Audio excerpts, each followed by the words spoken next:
Hi, my name is PJ, and welcome to our short presentation. Have you ever wondered how the rich keep getting richer while broke people stay broke and the middle class seems to be shrinking?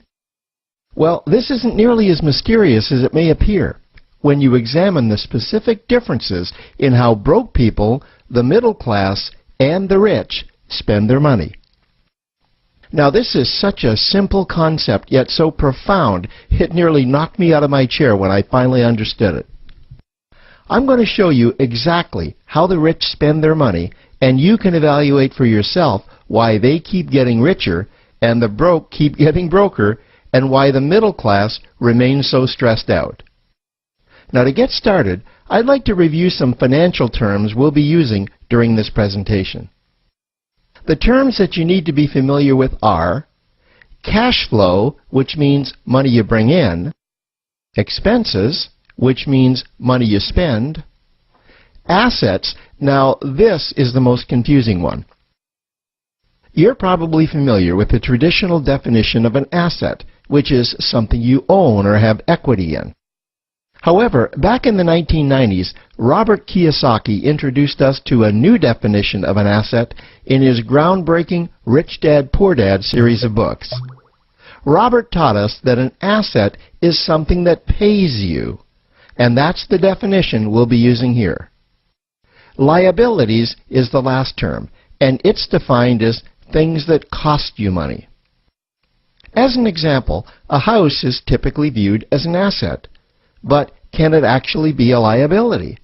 Yes. With our revised definition, anything that costs you money is a liability, not an asset.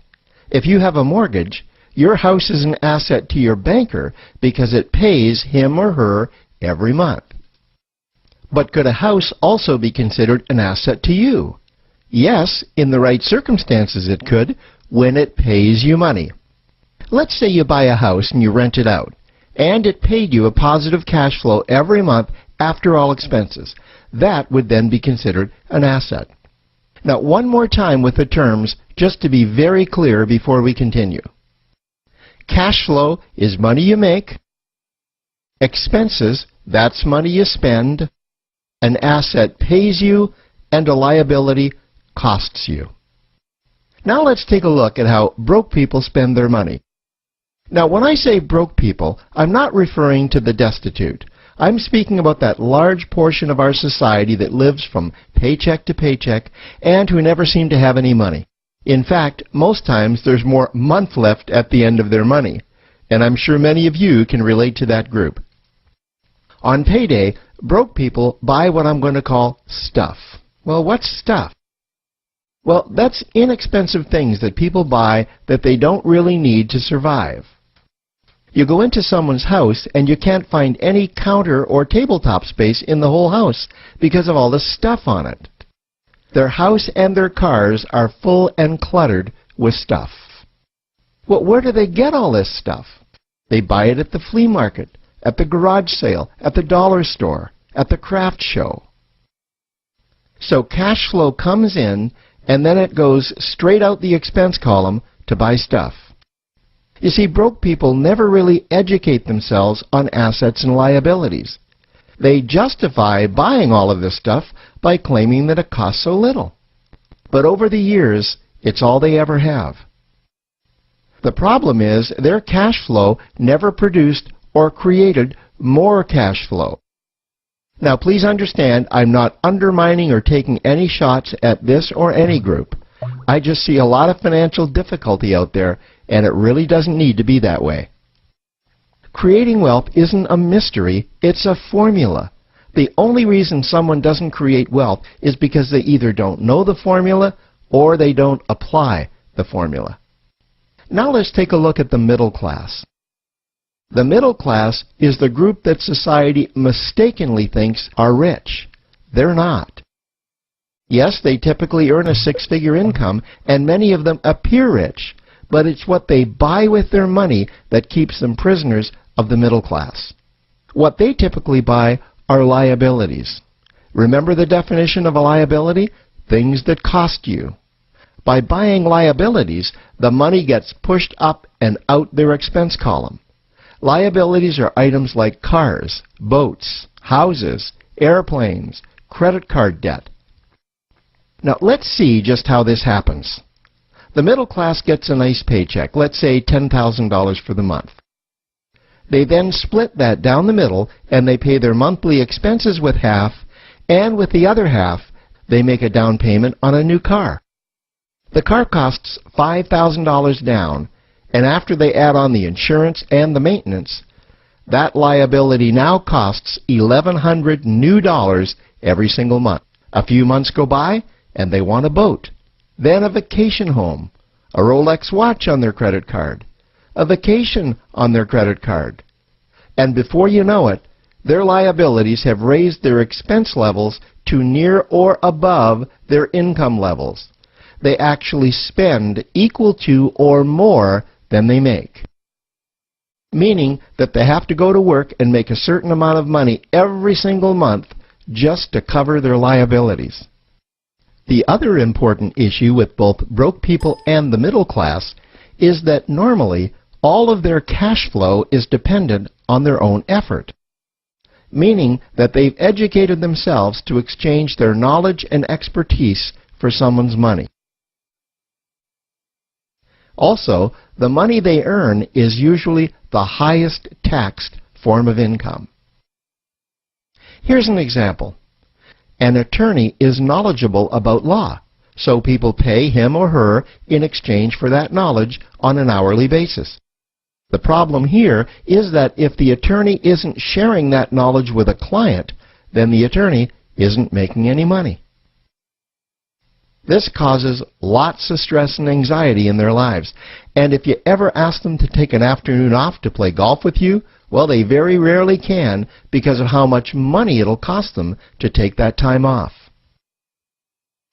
On the surface, life's pretty good. The reality is that it's a roller coaster ride. That's the middle class. Now, I know this group very well because for a great deal of my adult life, that was me. Now let's take a look at how the rich people spend their money. Rich people acquire assets. Again, an asset is something that pays you. If you want to become rich, buy assets that earn you more money. The money cycle looks like this. Acquire assets that produce cash flow, invest the profits to acquire more assets that produce more cash flow, invest those profits to acquire more assets that produce more cash flow. The rich spend their money and acquire things that produce more money. Here are a few examples of assets that produce more money. Investments are the obvious ones: stocks, bonds, real estate. Education is another asset. If you learn how to do something that produces more money for you and you actually do it, that's buying an asset. There's a great quote that goes, "If you think education is expensive, you should see how expensive stupidity is." Another example of assets you can acquire that pay you are cash-generating opportunities, especially those opportunities that can create a passive cash flow. Passive meaning that once you build it up, the money continues to flow whether you're still building it or not. Here's a small example. Let's suppose you bought a pinball machine and you put it in a barber shop, and you don't spend any of the profits. You save them until you can buy another pinball machine and put it in another barber shop. This, by the way, was Warren Buffett's first business. If you don't know who Warren Buffett is, he's one of the top 2 richest men in America.